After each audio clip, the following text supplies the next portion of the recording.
Hello dear students, another lecture about the scientists, physics for scientists and engineers, Giancoli. So here is the energy stored in the capacitor.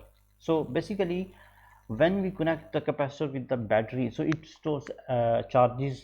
The capacitor is a device that stores charges or that stores electrical energy. So in other words, we can say that this capacitor stores electrical energy. So capacitor is a device for storing electrical energy. So energy, formula for energy, we have to derive the formula for energy.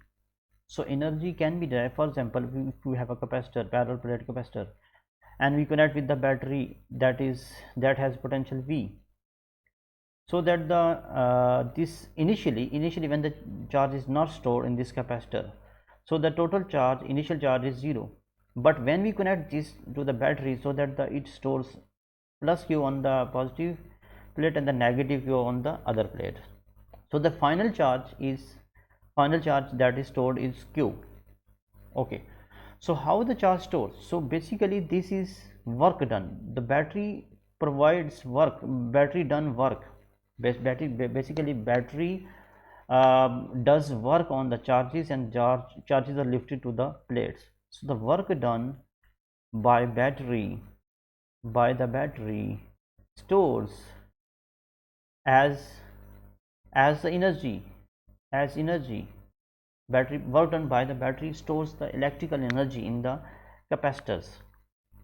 Okay, so the work done, as we know that the formula for work done is equal to charge multiplied potential, or potential multiplied by the charge dq. Okay, in order to find the total work done that the battery provides is equal to integration of v into dq, and the limit of integration is 0 to q, because initial charge is 0 and final charge is q. So we have integration from 0 to q. Okay, now this work is, as we know that we can say that this work is in the form, work done on the battery is stored in the form of a potential energy or electrical potential energy that is stored in the battery, so in the capacitor. So u is equal to w is replaced by the w is replaced with the u, that is equal to 0 to q, and v into dq. And v is, we know that v is a capacitor's equation, q is equal to cv, and v is equal to q by v. V is equal to q by v. We can say this is small q is equal to cv, so v is equal to q over v. Q is equal to cv and v is equal to 1 minute. Sorry for this. Q is equal to, small q is equal to cv, small q is equal to cv, and v is equal to q by c. Q by c.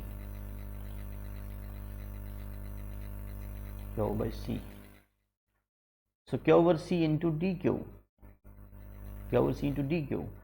So we rearrange 1 over c into integration of 0 to q into dq. So we apply the integration. So simple power rule, we apply power rule. So q power 1, that goes, u is equal to 1 over c, q1 plus 1 over 1 plus 1. So lower limit and upper limit. So that the upper limit, first we put upper limit. Now we go here basically. So u is equal to 1 over c q square. So first we put q square over 2, now we put the limits. Okay, so 1 over c q square over 2, first we put upper limit q minus 1 over c, and lower limit 0 square over 2. So this will be cancelled, 0 will be so we are left with the u is equal to 1 over 2 q square over c. So this is formula for energy stored on the capacitor.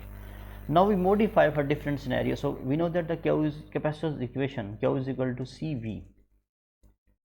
So u is equal to 1 over 2 q is cv, so c square v square over c. C will be cancelled, and we are left with the half cv square.